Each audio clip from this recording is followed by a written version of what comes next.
pala si Harold. Bali may katagalan na rin po akong nakikinig sa mga kwento nyo dito po sa inyong channel. At masasabi ko, marami po akong natutunan. At talaga naman pong nakakalibang ang mga kwentong ipinapadala po sa inyo.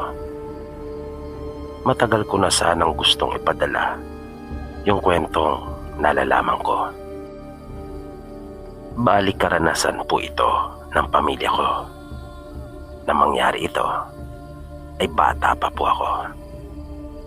Pero natatandaan ko pa pong malinaw ang lahat base sa pagkaunawa ko ng mga pangyayari. Masaya po kaming namumuhay noon sa aming probinsya. Bagaman hindi po kami mayaman at salat po talaga sa pera. Isang araw ay bigla na lang may dumating na tao sa aming bahay. Hindi namin ito nakikilala. Nang magtanong ang mga magulang ko sa lalaki, ay narinig kong sinabi niya na takas raw siya na bilanggo. Pero wag umano kami matakot dahil hindi naman talaga siya masamang tao at napagbintangan lamang.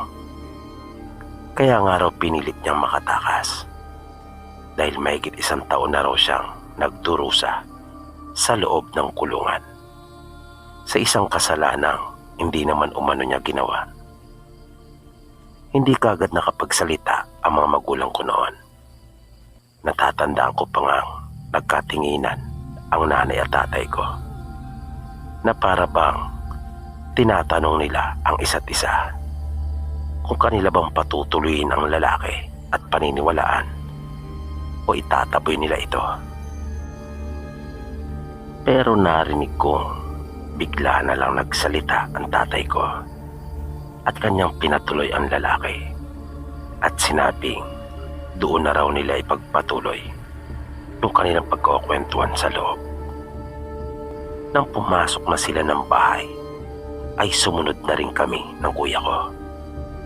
At nang nasa loob na kami ay muling nagkwento ang lalaki. Sinabi nitong biktima lamang umano siya ng maling kalakaran at bulok na sistema. Isa kasi sa anak ng kilalang pamilya sa kanilang bayan ay nakapatay. At sa halip na iyon ang hulihin at ikulong, ay siya ang dinampot at pinagbintangan. Sabi pa niya, mahirap daw talaga kapag pera na ang kumilos. Marami daw talagang kayang gawin ang pera. Kaya nitong baluktutin ang tuwid at ang mali ay gawing tama. Tandang-tanda ko ang mga pangungusap na yan na sinabi ng lalaki noon. At dahil sa aming mga narinig na iyon mula sa lalaki, kung kaya marahil nabagbag yung loob ng mga magulang ko at naawa sila sa kanya. Kaya pinayagan siya ng mga magulang ko na sa amin na muna pansamantalang manuluyan.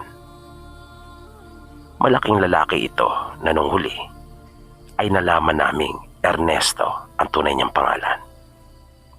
Kung kaya ang palayaw niya ay Erning. Masipag naman at maaasahan si Kuya Erning.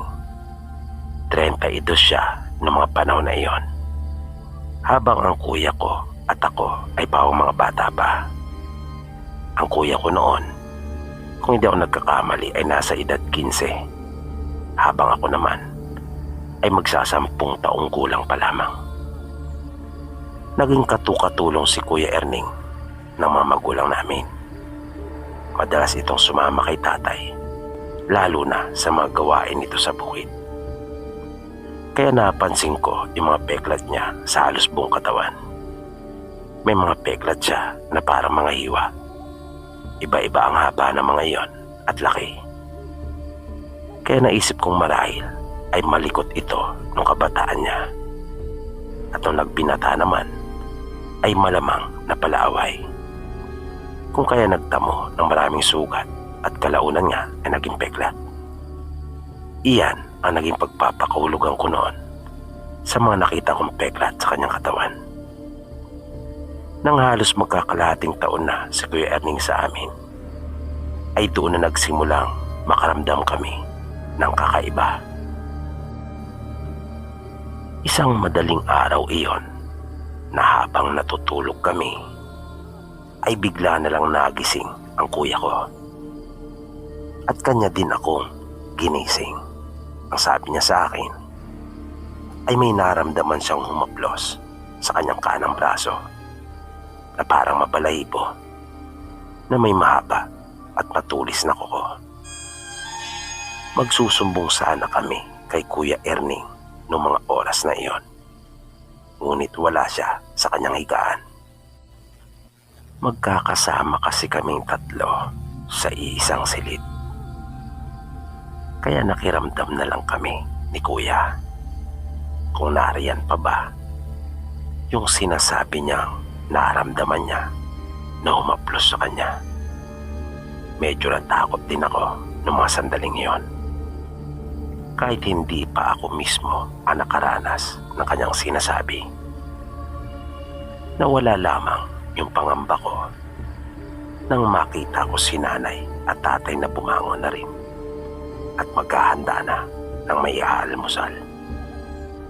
Kaya hindi na rin kami natulog pa ni Kuya. Iniligpit na namin yung aming higaan at nagpunta na lang sa kusina upang tumulong. Iyon yung unang pagkakataon na may naranasan kaming kakaiba doon sa aming bahay. Pero iyon din ang naging pasimula ng mga kakaiba at di maipaliwanag na pangyayari. Dahil halos isang araw lang ang pagitan mula nang maganap iyon, ay nasundan na kaagad ng kababalagan. Galing kami noon ni Kuya sa paaralan at medyo padilim na, nang bigla na lang naming maramdaman ang malakas na hangin sa itas ng aming ulo. Napatingala kami kapwa ni Kuya, pero wala naman kaming nakita. Kinilabutan talaga kami ng mga oras na iyon, kung kaya kami ay napatakbo. Pero naramdaman namin na tila mayroong sumusunod, kaya sa sobrang takot, nasa itaas pa kami ng burol at ilang metro pa ang layo ng aming bahay, ay panay na ang aming sigaw para marinig kami ng aming mga magulang upang salubungin. At yun yung pagkakataon na nawala na yung nararamdaman naming sumusunod. Nang kumakain na kami ng hapunan nung gabi ring iyon, ay nakarinig naman kami ng huni. Nagkatinginan kami dahil napabulala si nanay at sinabing aswang umano iyon. Kahit probinsya kasi yung sa amin, ay noon pa lang kami nakarinig na magkapatid ng ganong uri ng huni. Nang matatapos na kaming kumain, ay biglang dumating si Kuya Erning. Marumi ito, kung kaya nagtaka kami. Naunang nagtanong si tatay. Sinabi niya sa amin na nadulas raw siya, kung kaya ganon ang kanyang itsura. Sinabihan siya ni nanay na kumain na, ngunit tumanggi na ito at magpapahinga na umano dahil pagod siya at walang gana. Pero may napansin ako noong mga oras na iyon, dahil hindi ko na naririnig pa yung huni na sinasabi ni nanay na huni ng aswang. Kung kaya medyo napaisip ako. Nakiusap ako kanila nanay na kung maaari ay doon na muna ako sa kanilang silid matutulog. Kanila naman akong pinayagan. Kaya hinayaan kong silang dalawa ni Kuya ang matulog doon sa aming kwarto. Iba kasi ang kutob ko at medyo natatakot na ako. Gusto ko rin sanang sabihin iyon kay Kuya, pero pumasok na rin kasi ito doon sa kwarto. Kung kaya nawalan na ako ng pagkakataon na sabihin pa iyon dahil naroon si Kuya Erning. Mahimbing ako nakatulog nung gabing iyon at lumipas naman ang buong magdamag ng payapa.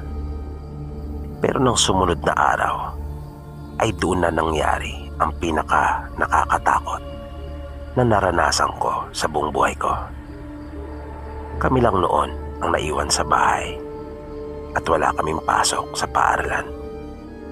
Sumama ang tatay namin sa pangingisda at sa kinabukasan pa makakauwi, habang si nanay naman ay may kinuha sa kanyang mga magulang at gagabihin na. Nang mga hapon na at papalubog na ang araw ay nagigib kami ni kuya. Papadilim na noon, kung kaya binilisan namin. Pagdating sa bahay ay sinindihan na namin kaagad yung aming mga ilawan. Nagsaing na rin si kuya. Naisipan namin mag-ihaw na rin ng tuyo upang may makain kami. Nang bigla na lang namin marinig uli yung paghuni na iyon ng aswang. Tinandaan kasi namin ni kuya yung tunog na iyon nang sabihin ni nanay na huni nga raw iyon ng aswang. Ang lalong ikinatakot pa namin ay yung ginagawa nitong pagpagaspas na naririnig talaga namin dahil sa lakas. Maging yung pagtunog ng mga dahon ng puno na mahalata mo talagang mayroong dumapo na malaking nilalang. Dahil kung yung pagpagaspas nga ng manok ay malakas, yung narinig namin ay mas malakas talagang dihamak. Kaya kinabahan na talaga ako noon ng todo. At yung paghuni ng aswang ay tila mas nagiging agresibo pa, na nakakadagdag talaga sa amin ng takot. Sinabi ko kay kuya yung masamang kutob ko. Sinabi ko sa kanya na sa palagay ko ang aswang ay si Kuya Erning.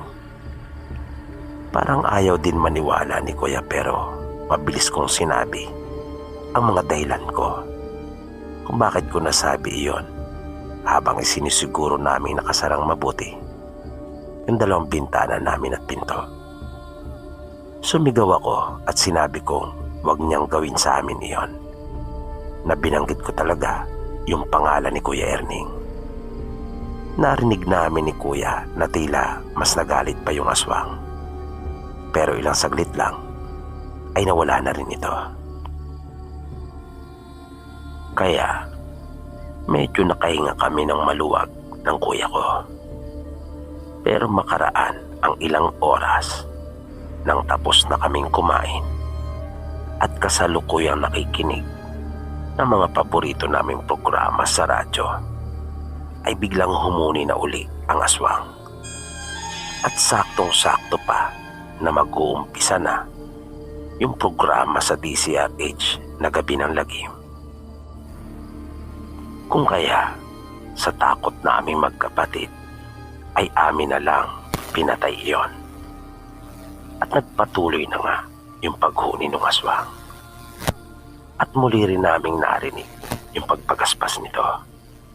Nakalaunan ay para itong lumipad mula sa mataas na puno na nasa likod bahay namin at lumapag doon sa aming bakuran.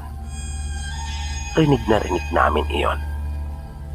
Dahil lang pinatay na namin ang radyo ay napakatahimik na ng paligid. At nakarinig kami ng tunog ng isang baboy na noong mga panahong iyon ay wala naman kaming inaalagaan. At yung aso namin noon ay parang nabagang buntot. Kaya naisip namin hindi iyon karaniwang baboy. Dahil kung baboy lang talaga iyon, di sinsanay kinahulan na ng alaga naming aso. Pero hindi. Takot na takot ang aso namin. Hanggang sa bigla na lang kaming nagulat nang mawasak yung bahagi ng bahay namin na hindi purong tabla ang dingding. At tumambad sa amin si Kuya Erning at yung aswang. Nagpapandumog silang dalawa. Animoy mga mababangis na hayop silang pareho na walang gustong magpatalo sa kanila. napakabilis ng mga pangyayari.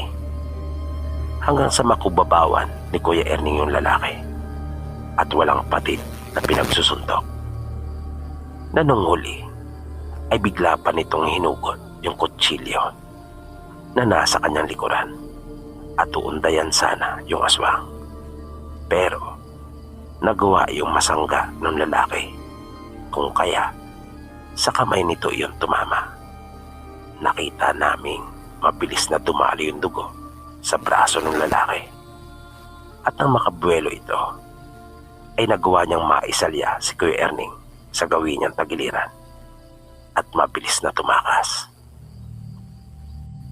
Nakita pa naming hinabol iyon ni Kuya Erning. Pero makalipas ang ilang minuto ay bumalik na rin ito. Doon namin nalaman na siya pala talaga ang pakay noon. Ipinagtapat niya sa amin ang buong katotohanan. Hindi naman pala siya totoong pugante na nagtatago sa mga alagad ng batas, kundi ang kanyang mga kamag-anak na aswang at yung nakaalitang pamilya na aswang din ang kanyang tinatakasan at iniwasang talaga. Kaya nasabi ko sa kanya na kaya pala nang sumigaw ako at banggitin ng kanyang pangalan dahil sa akala ko nga ay siya yung aswang, ay nagalit yung totoong aswang. Nagalit ito nang marinig ang pangalan ni Kuya Erning at nang malaman nito na wala pa si Kuya Erning sa bahay, ay umalis muna ito. Para naman sa ikatatahimik ng mag-anak namin, ay umalis na lang sa bahay namin si Kuya Erning. Wala kaming alam kung saan ito nagpunta. Mula noon ay hindi na namin siya nakita pa.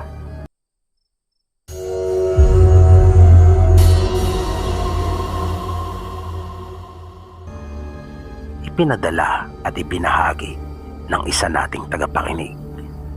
Ito ay tungkol sa nakakakilabot na karanasan ng kanyang lolo. Ayon pa kay Mira, hanggang ngayon ay patuloy pa rin ang nagaganap na iringan sa pagitan ng kanilang mga kamag-anak.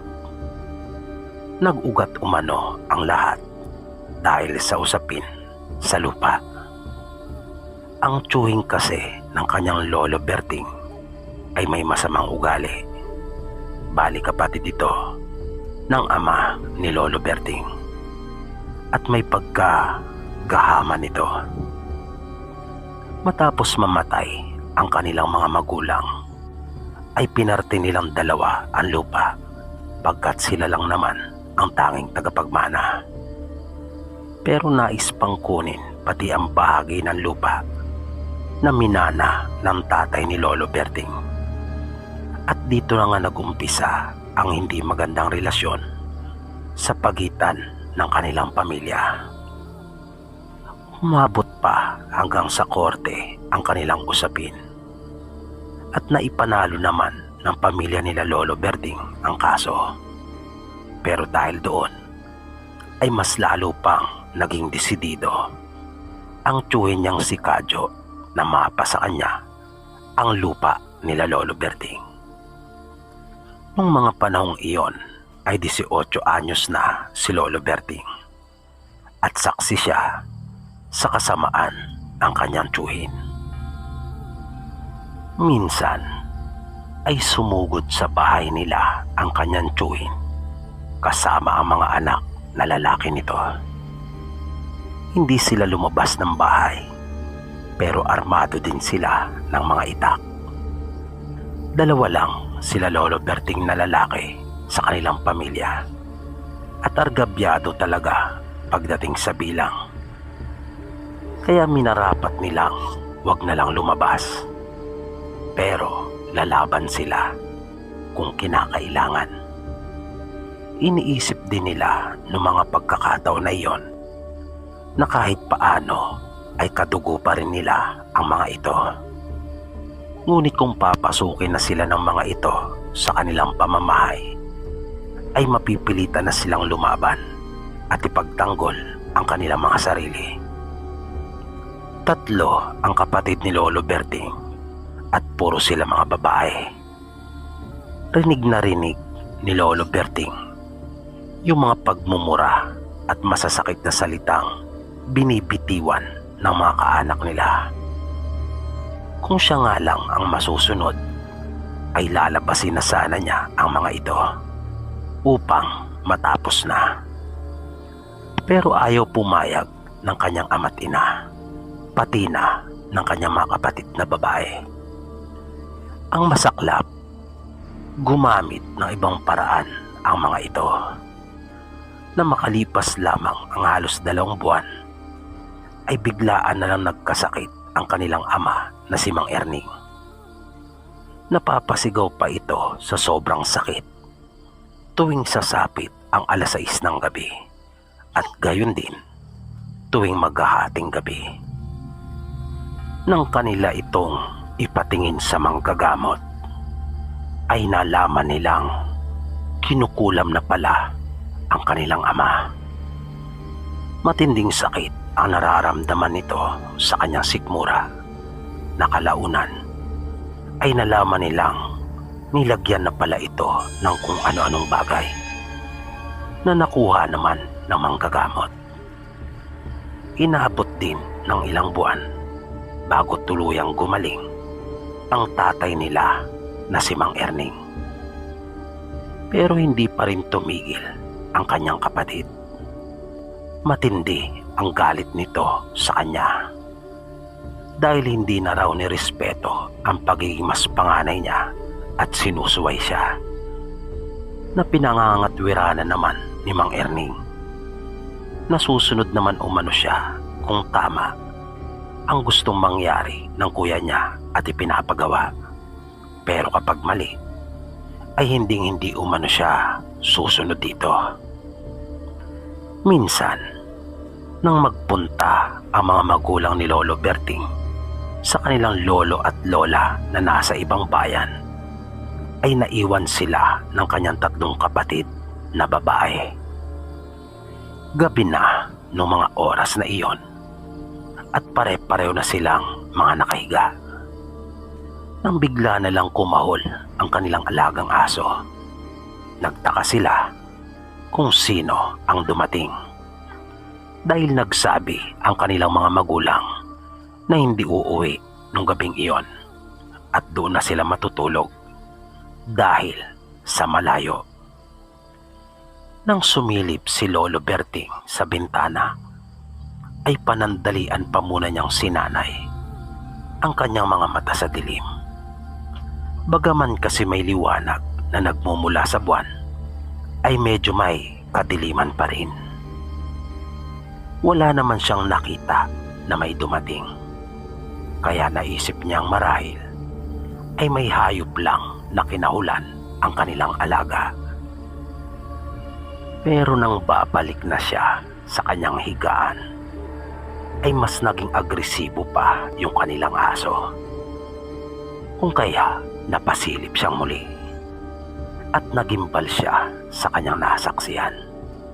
Bumulaga na sa kanya ang isang tao at kitang-kita niya kung paanong pinatay ang alaga nilang aso nang di pa niya nakikilalang tao na iyon. Mabilis niyang pinuntahan ang mga kapatid na babae sa kabilang silid at sinabing maging alerto sila pagkat mayroong nasa labas at hindi maganda ang pakay nito. Kumuha si Berting ng itak. Nabakas niya kagad ang takot sa mukha ng kanyang mga nakababatang kapatid. Maya-maya pa ay narinig na nila yung mga tinig na tila ba humahangos. Humihingal ang mga ito na parang hindi mo mawari kung malayo ang kanilang mga pinanggalingan o tila ba nag-aapura at sabik na sabik. At tuluyan na nga silang binalot ng matinding takot nang marinig nilang umungal ang isa sa mga ito. At nakarinig din sila ng mga tunog na kakaiba. Mga may hinang tunog lamang iyon na paulit-ulit. Pero nakakapagpadagdag ng takot sa kanila. Dahil alam nilang iyon ay huni ng aswang. Dahil na rin sa mga kwentong naririnig nila mula sa kanilang ama na si Mang Erning. Ilang sandali pa ay kinakalampag na ng mga ito yung kanilang dingding, maging yung harapan ng kanilang pinto. Dahilan para mag-iyakan na ang mga kapatid ni Berting. Sinusubukan na ng mga ito na pasukin sila.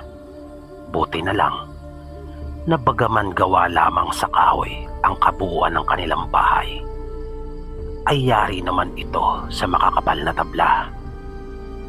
Mabilis na kumilos si Berting. Kahit maayos pa ang kanyang tsinelas, ay agad niyang sinunog ang mga iyon doon sa kanilang lutuan. At agad na umalingasaw ang mabahong amoy ng sunog na goma. Dumakot din siya ng asin at kanya iyong ibinudbod palibot sa loob ng kanilang bahay. Naalala pa niya kasi ang bilin sa kanya ng kanilang mga magulang. Maging ang lolo niya ay iyon din ang sinabi na mabisa umanong pangontra sa mga aswang. Hindi niya tinigilan ang ginawang pagsunog sa kanyang tsinelas hanggat naririnig at nararamdaman pa niya ang mga ito. Hanggang sa marinig nila ang malakas na boses ng isa na nasa labas at halatang galit na galit ito. Makalipas ang ilang minuto ay napansin nilang nawala na rin ang mga aswang, kung kaya napanatag na rin sila. Pero hindi na nila nagawang matulog pa noong mga sandaling iyon. Minabuti nilang manatiling gising at magmatsyag. Nag-aalala kasi sila na baka bumalik pa ang mga aswang. Nang sumunod na araw, ng mga bandang pasado 9:00 na ng umaga, habang nagbabayo silang magkakapatid ng palay, ay may dumating na isa nilang kanayon. Humihingal ito at nagmamadali. Parang pinagsakluban silang magkakapatid ng langit at lupa nang ibalita nito sa kanila na pinatay ang kanilang mga magulang nang tsuwi nilang si Kadyo kasama ng mga anak nito. Kitang-kita daw niya kung paano nilang tinambangan at pinagtataga. At hindi lang umano doon natapos iyon. Kinain pa umano ng mga ito ang ilang bahagi ng kanilang katawan bago hinila ang bangkay ng kanilang mga magulang na sa palagay niya ay dadalhin sa kanilang bahay. Mabilis na pumasok si Berting sa loob ng kanilang tahanan at nagsukbit ng itak. Pero inawat siya ni Mang Ador na kumpare ng tatay niya at matalik na kaibigan. Pinayuhan siya nito na magpunta na lang sila sa barangay at magsumbong sa kinauukulan. Sinabi nito sa kanya na mapapahamak lang rin siya kung susugod siya doon sa bahay ng kanyang tiyuhin. Nakinig naman si Berting at iyon nga ang kanilang ginawa. Sinamahan naman siya ni Mang Ador hanggang sa may dumating na mga pulis kasama mismo ng mga ito ang kanilang commander na kilala din sa kanilang bayan. Sumama sila sa kanila at nang marating nila ang bahay ng kanyang tiyuhin ay nakasaradong lahat ang pinto maging ang mga bintana. Nagsimulang tumawag at magsalita ang hepe ng mga pulis na kilala sa bansag na Commander Galang. Tinawag niya si Kadyo at mga anak nito at pilit niyang pinapalabas. Pero nagmatigas ang mga ito. Kinumbinsi sila ng commander na sumuko na lang, pero hindi sumasagot at nanatili lamang tahimik na nasa loob ng kanilang pamamahay. Nang maubos na ang pasensya ng hepe, ay binalaan na niya ang mga ito na kapag hindi pa lumabas ay kanila na silang pauulanan ng bala. Pero bigla silang nagulat nang biglang lumabas ang mga ito na may mga hawak ng itak at sinugod sila. Pinaputukan nila sila, pero nagawa pa ring marating ang kanilang kinaroroonan at naiwas-iwas ang kanilang mga itak. Duguan kaagad ang 3 sa mga pulis. Naubos na ang mga bala sa kanilang baril na revolver, ay wala pa rin bumabagsak sa mga ito. Nakakuha naman ng magandang pagkakataon si Berting at kanyang inundayan ng hawak niyang itak ang isa sa kanyang mga pinsan. Halos maputol ang kanang braso nito ng tamaan. Nagulat ang iba pa niyang mga pinsan at tiyuhin. Hinugot na rin ni Commander Galang ang dala niyang itak, habang ang mga kasama niya, kahit duguan, ay dumampot ng bato at pinukul ang mga ito, hanggang sa sumuko na sila nang hindi na nila kayanin ang sakit ng mga batong tumatama sa kanila. At nakita pa nilang susuguri na sila nung hepe at ni Berting gamit ang matatalas nilang mga itak. Matapos na sumuko si Kadyo at mga anak nitong lalaki, ay nakita nila sa loob ng bahay ang katawan ng kanilang mga magulang na wala ng buhay. Kalunos-lunos ang sinapit ng mga ito. Nung huli ay nalaman nilang sumapi pala sa isang grupo ng kulto ang kanilang mga kaanak, at pinaniniwalaan ng marami na ito ay samahan ng mga aswang.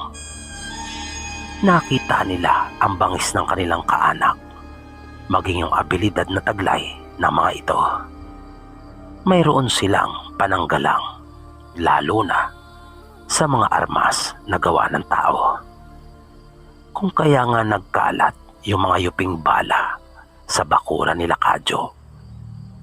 Pero naalala kasi ni Berting yung sabi ng kanyang ama at lolo, kung kaya itinaga niya muna sa lupa ang kanyang itak.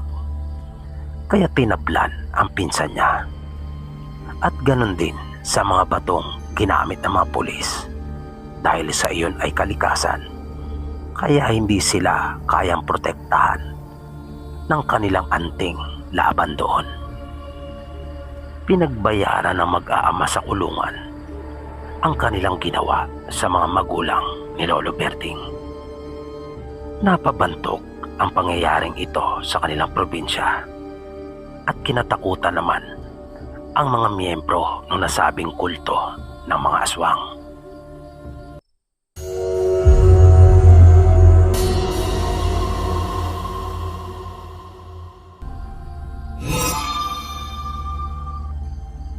Isang mapagpalang araw po sa iyo, Sir PB. Ako nga po pala si Myra. Kasalukuyan po akong nagtatrabaho dito sa ibang bansa. Babahagi ko lang po yung naging karanasan ko nung ako po ay nasa probinsya pa. Taga Western Visayas po kami. At alam nyo naman po siguro, nakilala yung probinsya namin at mga karatig lalawigan pagdating po sa mga aswang. Alam niyo po, itanggiman ng marami ang tungkol sa bagay na yan, marami din ang makapagsasabi na totoo at umiiral ang mga aswang. Pero hindi na sila sa aming lugar lang matatagpuan. Naglipanan na sila sa iba't ibang lugar. At iyan ay base na rin sa kwentong ibabahagi ko na naranasan ko mismo at ng amin pong pamilya. Isang madaling araw ay maaga kaming nagising ni nanay. Sinadya namin bumangon ng maaga dahil sa magpapabayan kami. Malayo po kasi ang bayan sa amin. Sasakay naman kami noon ng jeep, kaya nga lang papunta doon sa kalsada ay ilang kilometro din ang kailangan pa naming lakarin. Wala kaming sinayang na sandali. Pagkabangon namin ay naghilamos lang ako at binitbit na yung bayong na aming paglalagyan ng aming mga bibilhin. At dahil sa madilim pa, kung kaya tag-isang flashlight kami na hawak ni nanay.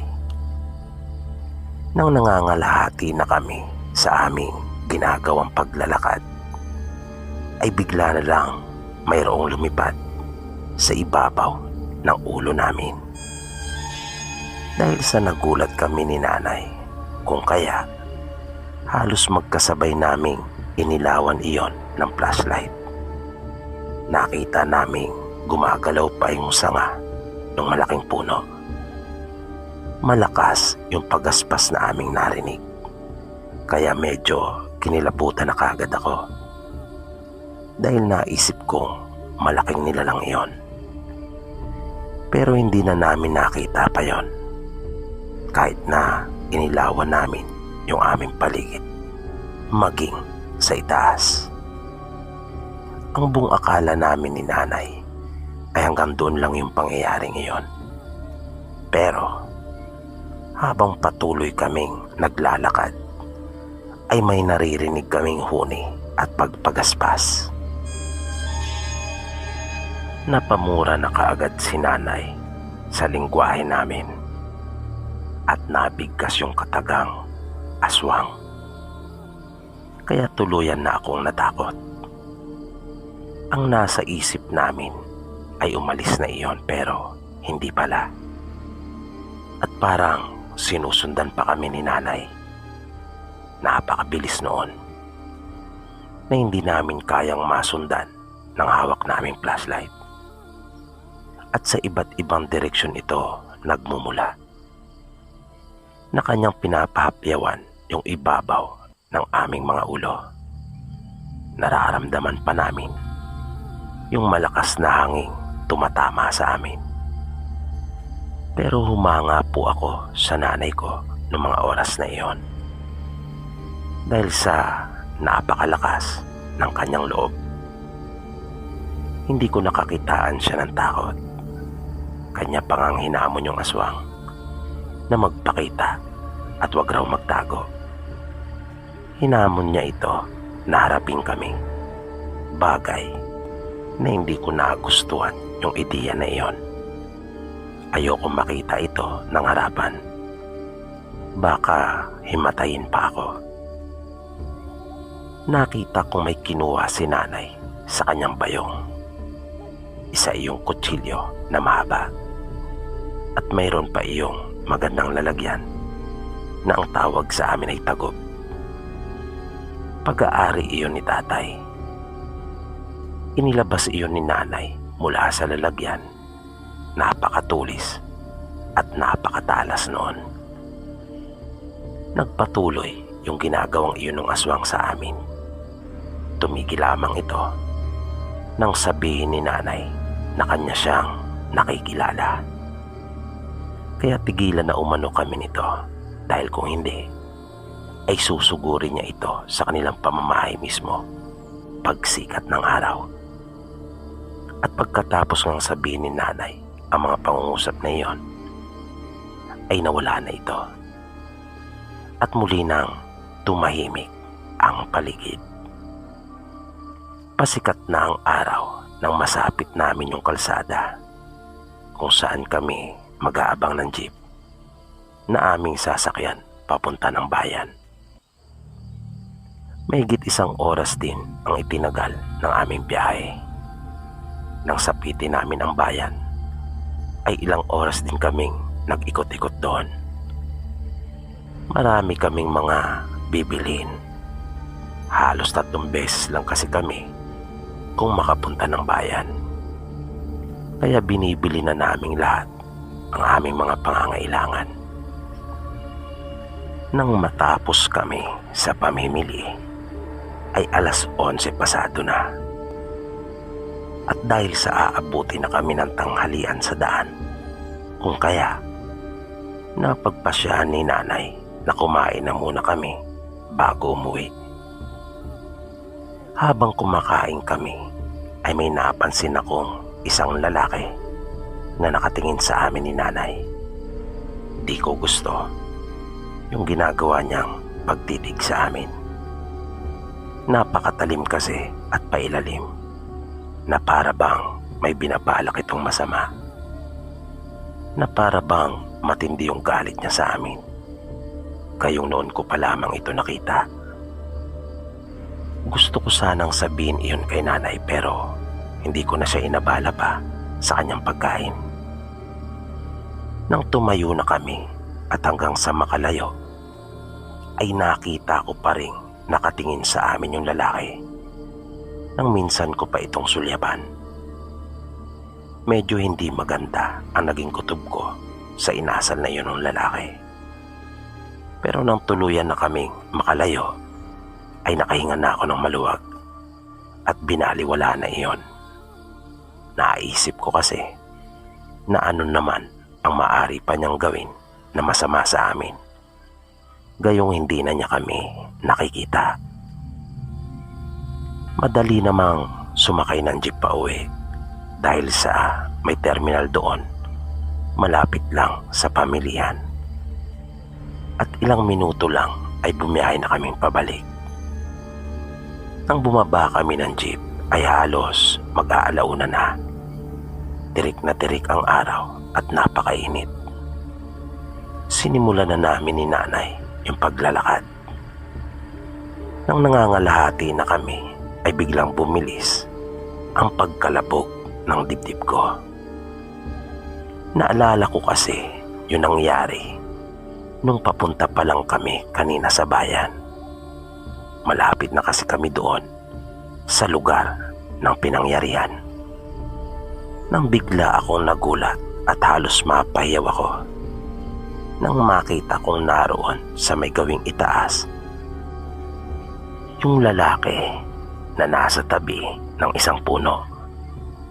Siya yung lalaking nakita kong nakatitig sa amin ni nanay ng masama habang kumakain kami sa pamilihan. Takang-taka talaga ako kung paano niya nagawang makarating kaagad doon na nauna pa siya sa amin ni nanay. At napaisip ako kung saan ito dumaan. Mabilis akong dumikit kay nanay at napahawak ng mahigpit sa kanyang braso. Kaya nagtaka ito at nagtanong. Sinabi ko sa kanyang mayroong tao. Pero ang naging tugon niya lang sa akin ay ano naman. Kaya sumagot na lang ako at sinabing wala at hindi na umimik pa. Pero hindi talaga ako bumitiw sa pagkakaawa ko kay nanay. Nang lingunin ko ang lalaki ay laking pagtataka ko nang hindi ko na ito nakita pa. Mabilis itong naglaho na parang bula. Gulong-gulo ang isip ko ng mga sandaling iyon. Gusto kong iwaksi iyon sa isip ko at ituon na lamang ang aking atensyon sa iba. Pero hindi ko magawa. Habang naglalakad kami ni nanay, ay paulit-ulit na sumisiksik sa isipan ko yung mga nangyari. At hindi doon nagtapos ang lahat, Sir PB. Dahil kinagabihan noon, ay mayroon pang nangyari na talagang nakakatakot. Unang pagkakataon na nangyari yon sa amin. Kasalukuyan na kaming naghahanda ng kapatid ko para matulog. Naglalatag na kami noon ng banig. Habang sila nanay naman ay nagpapahinga na rin sa kanilang silid. Nang biglang nakarinig ako ng isang mahinang huni.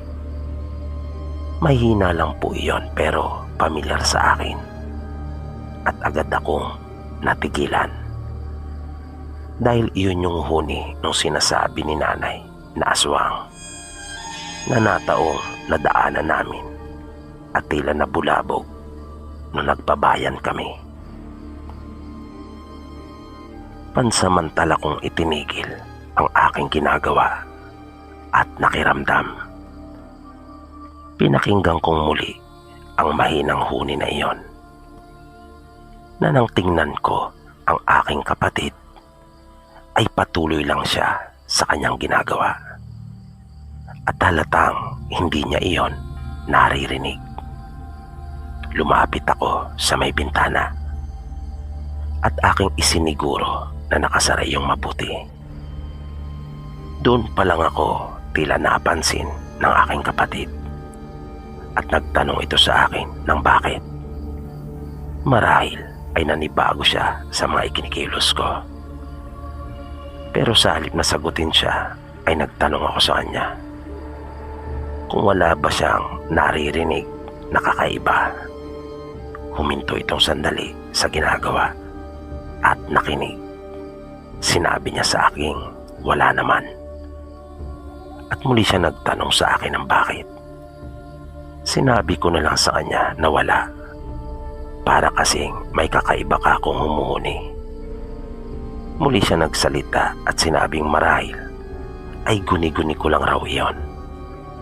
Kaya sinabi kong baka nga at niyaya ko na siya na mahiga na kami. Nang nakahiga na kami ay patuloy akong nakiramdam. Naririnig ko pa rin yung mahinang huni ng aswang na sa pakiwari ko ay para bang nasa kabila lamang ng aming dingding.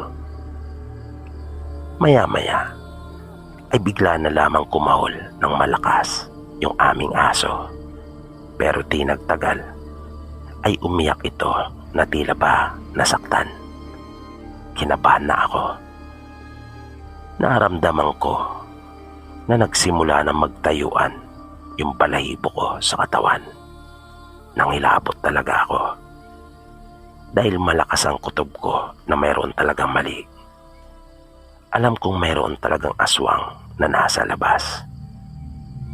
At dahil sa hindi na ako makatiis pa, ay sinabi ko na iyon sa aking kapatid. Nagulat ito at halos hindi maniwala. Pero ipinagdiinan ko sa kanya na totoo ang sinasabi ko. Napaupo kaming pareho mula sa pagkakahiga at nakita ko siyang nakiramdam na mabuti. Bigla itong napayakap sa akin at paulit-ulit na binigkas ang katagang ate. Naisip kong marahil ay narinig na rin niya yung sinasabi ko. Pero mas higit pa pala doon.